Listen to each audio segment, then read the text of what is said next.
Train जो है platform के साथ साथ सरकने लगी। अच्छा, इजाज़त में जैसा कि आप जानते हैं रेखा का किरदार है मरकज़ी, सुधा वो बनी हुई हैं और नसीरुद्दीन शाह जो हैं वो महिंदर हैं। इसका जो आखिरी हिस्सा है फिल्म का कि वो शख्स कुली के साथ सामान लेकर वेटिंग रूम से बाहर चला गया, ये शौहर है उनका। एक तेज़ झोंके की तरह आया, वैसे ही निकल गया। पीछे पीछे सुधा भी जा रही थी। महिंदर उनको जाते हुए देखता रहा, यानी नसीरुद्दीन शाह। सुधा, रेखा जब दरवाजे पर पहुंची तो एक पल को रुक गई और मुड़ के महिंदर को देखा। कुछ सोच के महिंदर के पास आई और उसके करीब आके खड़ी हो गई। मैं चलूं? पिछली बार बिना पूछे चली गई थी, इस बार इजाज़त दे दो। ख़ातिन गुलजार का तज़किरा शायद नामुकम्मल रहे अगर हम उनके गुरुदेव जो हैं रविंद्रनाथ टैगोर, उनका जिक्र ना करें। टैगोर की वो मोहब्बत में मुब्तला और उनकी शायरी से भी मुतासर हुए और उन्होंने बहुत मेहनत से, मुशक्क़त से और एक तख्लीकी जो नौयत की होती है एक्टिविटी, उसको बुरुए कार लाकर टैगोर की नज़मों का बंगाली से बराह रास्त अंग्रेज़ी में भी तर्जुमा किया और उर्दू में भी तर्जुमा किया। मेरे नज़दीक जो मुकम्मल टैगोर का तर्जुमा है वो सिर्फ़ गुलजार नहीं किया। ये मेरे पास किताब है, उनकी मेहरबानी, उन्होंने मुझे भेजी थी। और टैगोर की शायरी का गुलजार पे बहुत असर है। उसकी मैं चंद लाइनें पढ़ देता हूँ टैगोर की, ताकि आपको अंदाज़ा हो जाए। और इसका नाम है निंदिया चोर। गुलजार ट्रांसलेट्स टैगोर। शाम को झांक के बांसों के जंगल में फिर सरगोशियाँ सुननी होंगी, जहाँ ये जुगनू रोशनी के कतरे बिखराते हैं।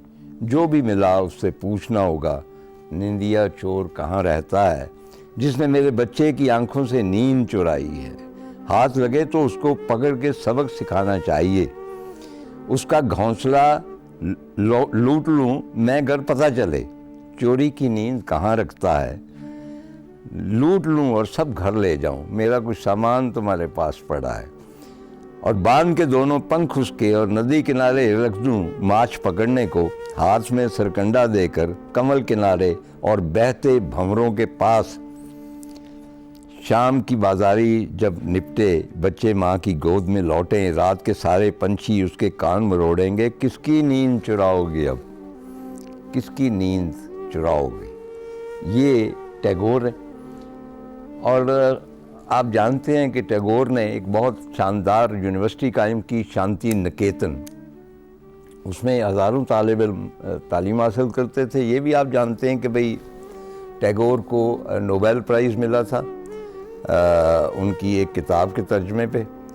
और ये कुछ कॉन्फ्लिक्ट है बहुत सारा, क्योंकि हज़रत अल्लामा इकबाल भी डिज़र्व करते थे, तो टैगोर को क्यों दिया गया। शायद टैगोर के सिलसिले जो थे, रवाबत जो थे, वो यूरोप में ज़्यादा थे और उनका जो एक पर्सनैलिटी का ऑरा था वो बहुत ज़बरदस्त था। बहुत ज़बरदस्त पेंटर भी थे, शायर भी बहुत अच्छे थे, नसर भी अच्छी। गीता अंजलि थी वो किताब जो अंग्रेज़ी में शाया की गई। और मैं तो मेरी कोई हैसियत नहीं, लेकिन गीता अंजलि ने मुझे कभी भी मुतासर नहीं किया, उनकी शायरी ने किया, उनके ओवरऑल जो एटीट्यूड है। एक हवाला टैगोर का बहुत इंटरेस्टिंग है। हमारे सिंध के एक दानिश्वर थे, बहुत महान दानिश्वर, कम्युनिस्ट थे बेसिकली, सोबो ज्ञान चंदियानी। मैंने उनसे मिला तो नहीं है, लेकिन मैंने उनके लेक्चर सुने और मैं उनकी इंटेलेक्ट से बहुत मुतासर हुआ था, जिस तरह वो तज्जिया करते हैं पूरे समाज का। तो वो शांति निकेतन में पढ़े हुए हैं टैगोर से। उनका ये कहना है कि जब मैं गया शांति निकेतन में दाखिल हुआ एज ए स्टूडेंट, अब ये पता नहीं 1930s की बात है, कब आप कैलकुलेट कर लें, बहुत अरसा पहले की बात है। तो गुरुदेव उनको कहते थे, तो वो गुरुदेव सिर्फ हफ्ते में 2 मरतबा हमारी क्लास में आया करते थे, बाकी भी क्लासों को पढ़ाना होता था। तो एक रोज़ मैं वहाँ बैठा हुआ था, दर्जनों तालिब इल्म और भी थे। तो उन्होंने कहा तुम कहाँ से आए हो? तो मैंने कहा जी मैं लाड़काना से आया हूँ। क्या आप जानते हैं कि लाड़काना कहाँ है? तो उन्होंने कहा हाँ, you are a man from Mohenjodaro. यानी टैगोर ने उनको मोंजुदारो का शख्स करार दिया।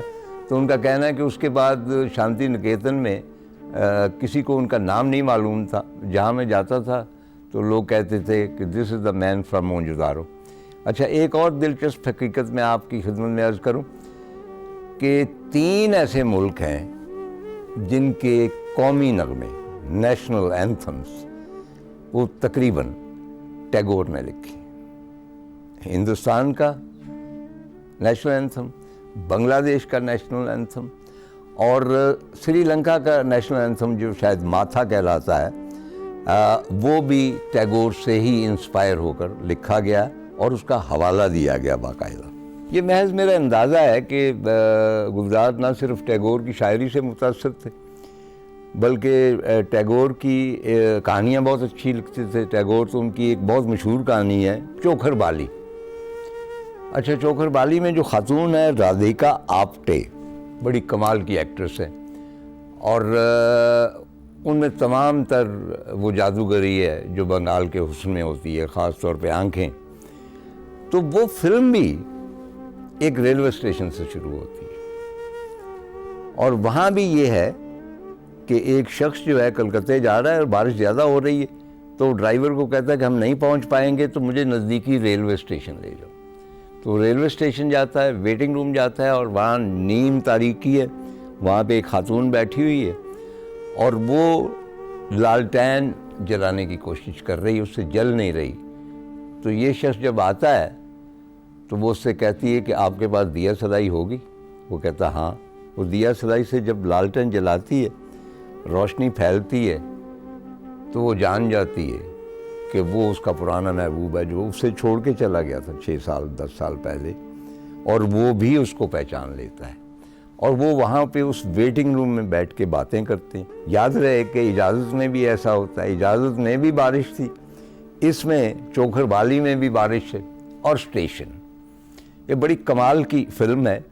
उसमें जो एक फैसिनेटिंग एलिमेंट है वो इसका थीम सॉन्ग, बंगाली में जाहिर है, और हमें तो अपना रावण घोष मतलब वो याद आने लगता, बुरी तरह याद है, जो मौसीकी वो तरतीब देता था जिसमें बंगाल की जो वो ठहराव था, जो कश्तियों की रवानी थी और वो जो समंदर जैसे दरिया हैं उनका रोब और जलाल था, और वो जो नारियल की मिठास थी, वो सब कुछ हमारे अपने घोष में था। और वही तमाम तर खूबसूरती हमें इस गाने में नज़र आती।